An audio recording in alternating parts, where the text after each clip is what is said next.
Shalom. First and foremost, I'd like to give all praises and glory and honor to Yahweh Bashem, Yahweh Shai, Bahashem. We're called Kadash, and the Heavenly Father, true name is Yahweh, and His unbegotten Son, Bahashem, in the name of Hamashiach, Yahweh Shai. Those are the true names in the ancient Paleo Hebrew, the Lashon Kodash, the Holy Tongue. And I say Barakathon to the elders and apostles, Wa'akim, Wa'akwaf, and I say Shalom. And this is a sit-down lesson of this recent news article. I believe this was earlier today near the Wyoming and Utah border.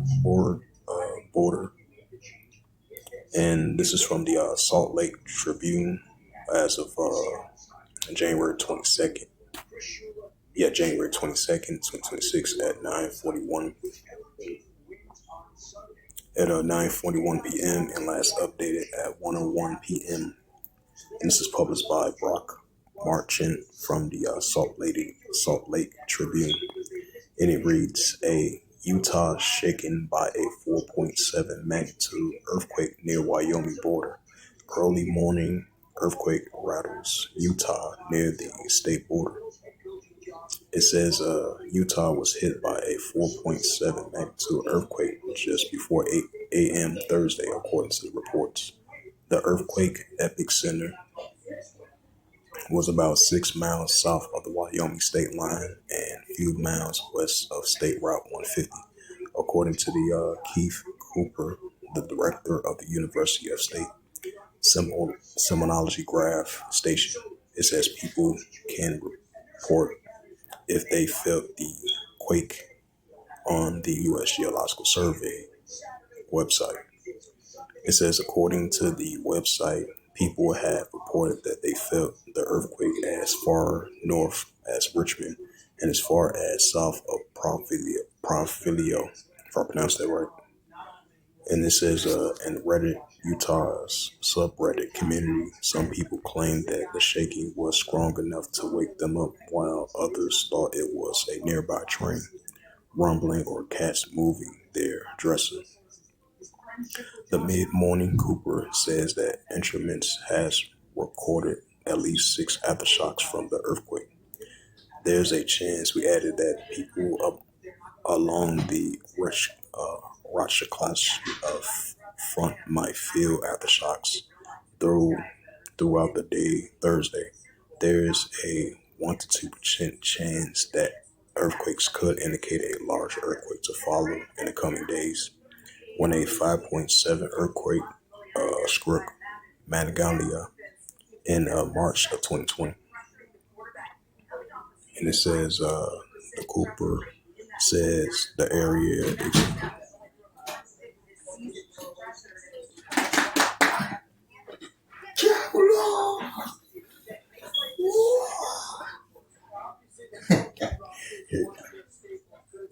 Anything wrong? Anything wrong? Go get that. We gonna be like, we gonna keep doing that. We gonna keep doing that. We gonna keep doing wild little defenses. See, watch this. He's like, oh damn, man, I changed my mind. He gonna get tackled. You gonna have the football in his hand.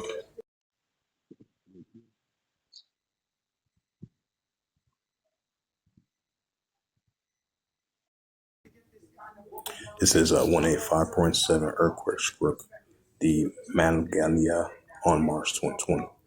Yeah, that was like 6 years ago. It says a Cooper said in the area experienced aftershocks for several years.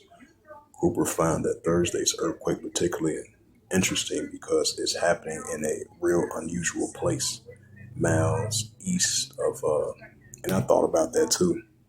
Because normally, it was like a couple of days ago. It was like a couple of days ago in downstate Illinois, in the Midwest area. It was like a 3.8 earthquake, and it's especially this time around, it's kind of unheard of to like have earthquakes in places that you would expect that especially like in the Midwest. You deal with winter, like winter and full, that full of text that we're gonna have for the next couple of days into all the way to next week. Last time I checked, and that's kind of unusual because I thought about that. I was like, that's kind of unusual having like earthquakes in certain places. That's only dealing with like heavy cold and snow, stuff like that. But that's kind of rare to see. I just want to add a side note to that. It says Cooper found that Thursday's earthquake particularly interesting because it's happening in a real. It says it's happening in a really unusual place, miles east of Washington's main fault zone. It's for us. It's short of like a puzzle. Cooper said, "Why exactly this earthquake happened? Where it did? Question mark. What it said. What we can know about the fault in this area." It says Cooper says that Thursday earthquake is likely caused no damage. It said It says still he added that people in Utah should generally be prepared for quakes by scrap and a hot water heaters in places that make sure nothing heavy is hanging over their beds. He also recommended that people follow the steps outlined.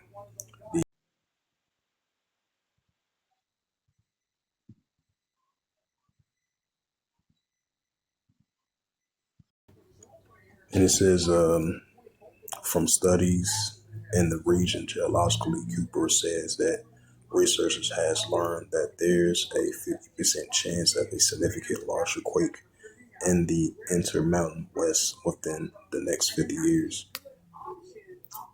Just like over there in California, I believe the southern part of California, they did with a fault line area over there as well too. Of a potential larger earthquake might hit that area as well too. I just want to add a side note to that.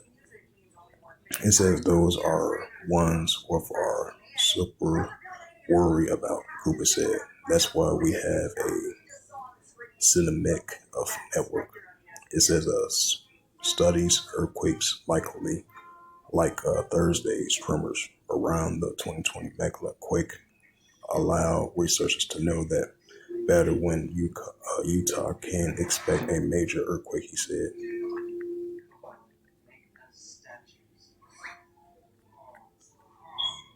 So as you have it, it was a 4.7 earthquake was shaking over in Utah near the Wyoming border. A early morning earthquake has rattled near the state border. A 4.7 magnitude earthquake near the Evanston, Wyoming.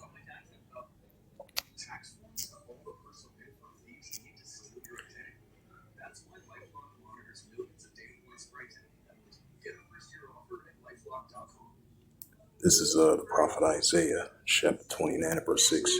Thou shalt be visit of Yahweh of hosts with thunder and with earthquake and great noise and storms and tempests and the fire. And this is what the prophet Isaiah mentioned, that we're going to see the Heavenly Father visit the earth with the earthquakes. That's what we're seeing. And this is the book of Matthew's 24, verse 7. For nation shall rise against nation and kingdom against kingdom. And there shall be famines and pestilence and earthquakes in diverse places. Right, that's the key word, earthquakes in diverse places. And that's what we're seeing. And this is the Gospel of Luke 21 and verse 11. And great earthquakes shall be in diverse places, and famines and pestilence and fearful sights and great signs shall be from heaven. Right, so we're going to be seeing earthquakes in diverse places. And that's what the Gospel of Luke 21 verse 11 says, Yahweh Shai speaking. And this is the book of 2nd Ezra.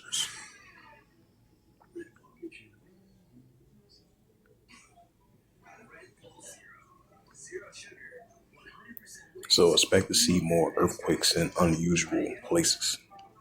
Just like I mentioned, a side note that a 3.8 earthquake would took place downstate Illinois, which is kind of unheard of because normally downstate Illinois they really don't have earthquakes around this time. Now you expect like places like Alaska, places like that known to have like earthquakes, but like places like in the Midwest, especially like in the wintertime, it's real cold. stuff like that. You really don't normally see like earthquakes like that, in those areas, in those different counties. It says, Second Ezra, chapter 9 and verse 2.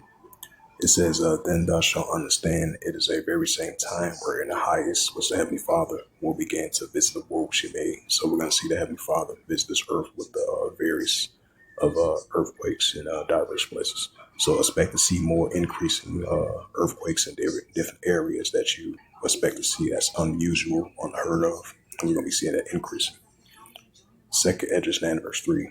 Therefore, when there shall be seen earthquakes in the uproars people world. So we're going to be seeing more and more increase in earthquakes in the uproars people world. Psalms 18. It's the book of Psalms 18 and verse 7. Then the earth shook and trembled, and the foundations also the hills moved with shaking because it's right, the great shakings of the Heavenly Father visits the earth with the earthquakes. So with that, hopefully this recent news article was edifying from the Salt Lake Tribune as of January the 22nd, 2026 at 9:41 p.m. and last updated at 1:01 p.m. published by Brock Merchant from the Salt Lake Tribune. As it says again, Utah shaking by a 4.7 magnitude earthquake near the Wyoming border. I believe it's Evanston, Wyoming. Yeah, between the borders of Utah and Wyoming. So with that, I'd like to give all praises and glory and honor to Yahweh Ba'ashem, Yahweh Shai, Bahashem, Wakar Kadash, and the Heavenly Father, true name is Yahweh, and his unbegotten Son, Bahashem, in the name of Hamashiach, Yahweh Shai. Those are the true names in the ancient Paleo Hebrew, the Lashon Kodash, the Holy Tongue. And I say Barak Thumb to the elders and apostles, wa Akim, wa Akwaf, to next time, say Shalom.